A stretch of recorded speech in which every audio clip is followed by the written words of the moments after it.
दोस्तों, भारतवर्ष की पवित्र भूमि पर गंगा के तट से लेकर तक्षशिला की ज्ञान भूमि तक एक ऐसा महामानव जन्मा जिसने राजाओं को बनाया, साम्राज्य खड़े किए और नीति, बुद्धि व व्यवहार का ऐसा शास्त्र रचा जो आज भी उतना ही सत्य है जितना हजारों वर्ष पहले था। उस महामानव का नाम था आचार्य चाणक्य। कुछ उन्हें कौटिल्य कहते हैं, कुछ विष्णुगुप्त और कुछ उन्हें राजनीति का जनक मानते हैं। चाणक्य नीति कोई साधारण उपदेश नहीं है। यह जीवन को देखने की दृष्टि है। यह बताती है कि मनुष्य कब बोले, कब चुप रहे, किस पर विश्वास करे, किससे दूरी बनाए, कैसे शक्ति अर्जित करे और कैसे उसे संभाले। आज की यह कथा आपको 8 ऐसी चाणक्य नीतियों से परिचित कराएगी जो मनुष्य के जीवन को भीतर से बदल देती हैं। यह कोई उपदेश नहीं, यह अनुभवों से उपजी हुई वाणी है। ऐसी वाणी जो सीधे हृदय और बुद्धि दोनों को स्पर्श करती है। नीति 1, मूर्ख से दूरी बनाना ही बुद्धिमानी है। चाणक्य कहते हैं, मूर्ख व्यक्ति का साथ उस नाव के समान है जिसमें छेद पहले से हो। तक्षशिला के गुरुकुल में एक शिष्य ने प्रश्न किया, आचार्य, यदि कोई व्यक्ति भला हो पर बुद्धिहीन हो तो क्या उससे दूरी रखना आवश्यक है? चाणक्य ने शांत स्वर में कहा, वत्स, भलाई यदि विवेक के बिना हो तो वह अंधे प्रेम के समान होती है। उन्होंने एक कथा सुनाई। एक राजा ने अपने बचपन के मित्र को सेनापति बना दिया। वह मित्र साहसी था पर परिणाम नहीं सोचता था। एक दिन उसने शत्रु की छोटी गतिविधि को हंसी में टाल दिया। राजा ने मित्रता में उसकी बात मान ली। कुछ ही समय में वही छोटा संकट बड़े आक्रमण में बदल गया और राज्य को भारी हानि पहुंची। चाणक्य बोले, मूर्ख व्यक्ति अपने साथ दूसरों को भी डुबो देता है।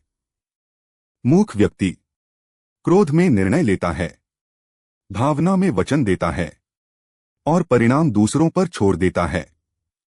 इसलिए नीति कहती है, करुणा रखो पर निकटता नहीं, दया करो पर निर्भरता नहीं। नीति 2, जो समय रहते नहीं जागता वह समय में नष्ट हो जाता है। चाणक्य कहते हैं, संकट जब आता है तब वह शोर नहीं करता, वह पहले संकेत देता है।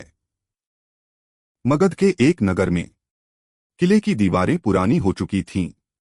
एक वृद्ध कारीगर बार बार चेतावनी देता रहा पर मंत्री उसे अनदेखा करते रहे। चाणक्य ने राजा से कहा, जो भीतर से टूट रहा हो वह बाहर से मजबूत दिख सकता है। राजा ने समय रहते दीवारों की मरम्मत करवाई। कुछ महीनों बाद भीषण आक्रमण हुआ। अन्य किले गिर गए पर यह बच गया। चाणक्य बोले, जो भविष्य देख लेता है वही वर्तमान बचा पाता है। जीवन में भी बीमारी, तनाव, रिश्तों की दरार पहले संकेत देती है। जो उन्हें अनदेखा करता है वह बाद में पछताता है। नीति 3, धन चरित्र को उजागर करता है। चाणक्य कहते हैं, धन मनुष्य को नहीं बदलता, वह मनुष्य को प्रकट करता है। एक निर्धन युवक राजा बना। शुरुआत में वह विनम्र था पर धीरे धीरे अहंकार ने उसे घेर लिया। उसने सलाह सुननी छोड़ दी, गरीबों को तुच्छ समझा और स्वयं को सर्वश्रेष्ठ मान लिया। कुछ ही वर्षों में उसका राज्य कमजोर हो गया। चाणक्य ने कहा, लक्ष्मी वहीं रहती हैं जहां संयम और विवेक हो। धन साधन है, परीक्षा है, पर लक्ष्य नहीं। नीति 4, शत्रु को कभी छोटा मत समझो। चाणक्य कहते हैं, छोटा शत्रु भी अवसर मिलने पर बड़ा विनाश कर सकता है। एक छोटे सामंत का दरबार में उपहास किया गया। सब हंसे पर चाणक्य मौन रहे। कुछ वर्षों बाद वही सामंत विदेशी शक्तियों से मिलकर बड़ा षड्यंत्र रच चुका था। चाणक्य बोले, अपमान सबसे खतरनाक ईंधन है। जीवन में भी छोटी समस्या भविष्य की बड़ी पीड़ा बनती है। नीति 5 मौन सबसे बड़ा कवच है। चाणक्य कहते हैं, जो अधिक बोलता है वह अपने ही शब्दों से बंध जाता है। चाणक्य स्वयं बहुत कम बोलते थे। एक शिष्य ने पूछा, आचार्य, क्या सब कुछ कहना गलत है? चाणक्य बोले, जो आवश्यक हो वही बोलो। जो अपनी योजना, अपनी कमजोरी सबको बता देता है, वह स्वयं को असुरक्षित कर लेता है। मौन कमजोरी नहीं, बुद्धि है। नीति 6 आलस्य सबसे बड़ा शत्रु है। आचार्य चाणक्य कहते हैं, जो व्यक्ति आज को टाल देता है वह अनजाने में अपने भविष्य को दान कर देता है। प्राचीन काल में मगध के निकट एक ग्राम था। वहां 2 किसान रहते थे।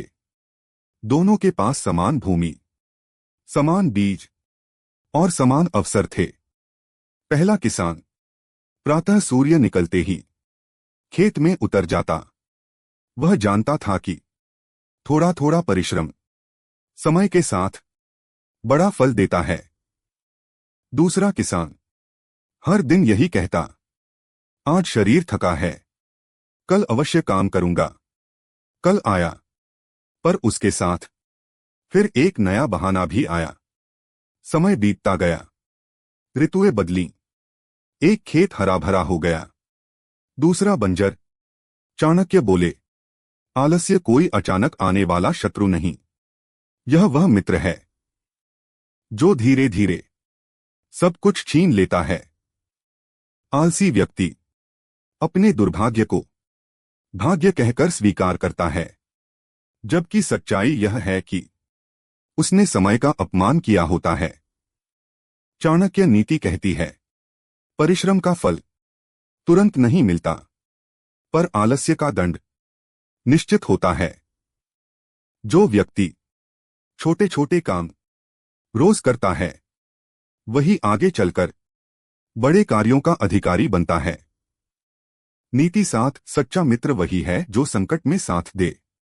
आचार्य चाणक्य कहते हैं, जो व्यक्ति सुख में साथ दे वह परिचित है, जो दुख में साथ दे वही मित्र है।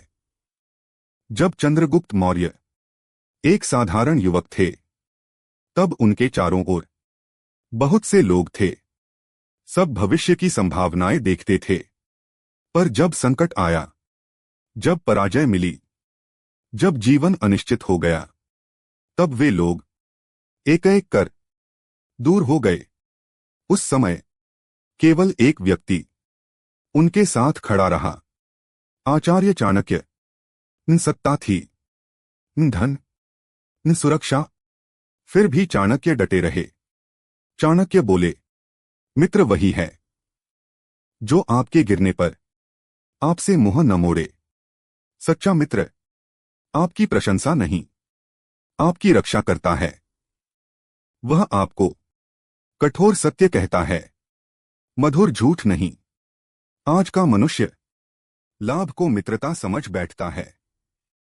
जहां लाभ समाप्त, वहां संबंध समाप्त। चाणक्य नीति कहती है, मित्र कम हो पर सच्चे हो, क्योंकि संकट में एक सच्चा मित्र सैकड़ों परिचितों से अधिक मूल्यवान होता है। नीति 8 आत्मज्ञान ही सबसे बड़ा शस्त्र है। आचार्य चाणक्य कहते हैं, जिसने स्वयं को जान लिया उसे संसार का कोई शत्रु पराजित नहीं कर सकता। मनुष्य बाहर के युद्ध बहुत लड़ता है, धन के लिए, सम्मान के लिए, सत्ता के लिए, पर भीतर का युद्ध सबसे कठिन होता है।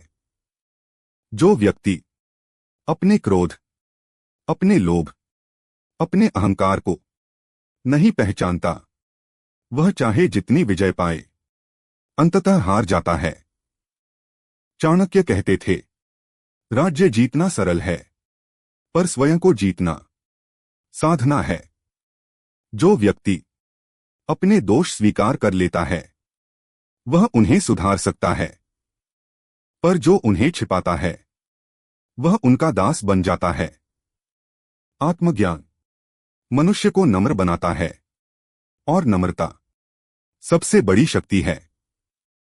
जिस दिन मनुष्य यह समझ लेता है कि वह क्या है, क्या नहीं है और क्या बन सकता है, उसी दिन उसका वास्तविक उत्थान प्रारंभ होता है। चाणक्य नीति का यही सार है। बाहर की विजय क्षणिक होती है, भीतर की विजय शाश्वत। समापन चाणक्य नीति काल से परे है, क्योंकि मानव स्वभाव आज भी वही है। जो इसे सुनता है वह समझदार बनता है, जो इसे जीता है वह विजेता बनता है। यदि यह चाणक्य नीति आपके मन को थोड़ा भी विचार में डाल पाई हो तो समझिए यह कथा सफल रही। चाणक्य कहते थे, ज्ञान वही नहीं जो सुना जाए, ज्ञान वह है जो जीवन में उतारा जाए। इस वीडियो को लाइक कीजिए, अपने उन मित्रों के साथ साझा कीजिए जो जीवन में सही मार्ग ढूंढ रहे हैं। और ऐसे ही प्राचीन ज्ञान से भरी कथाओं के लिए हमारे चैनल रीड बुक्स क्लब को सब्सक्राइब करना न भूलें। फिर मिलेंगे एक नई नीति, एक नई कथा के साथ। तब तक सीखते रहिए, आगे बढ़ते रहिए। धन्यवाद।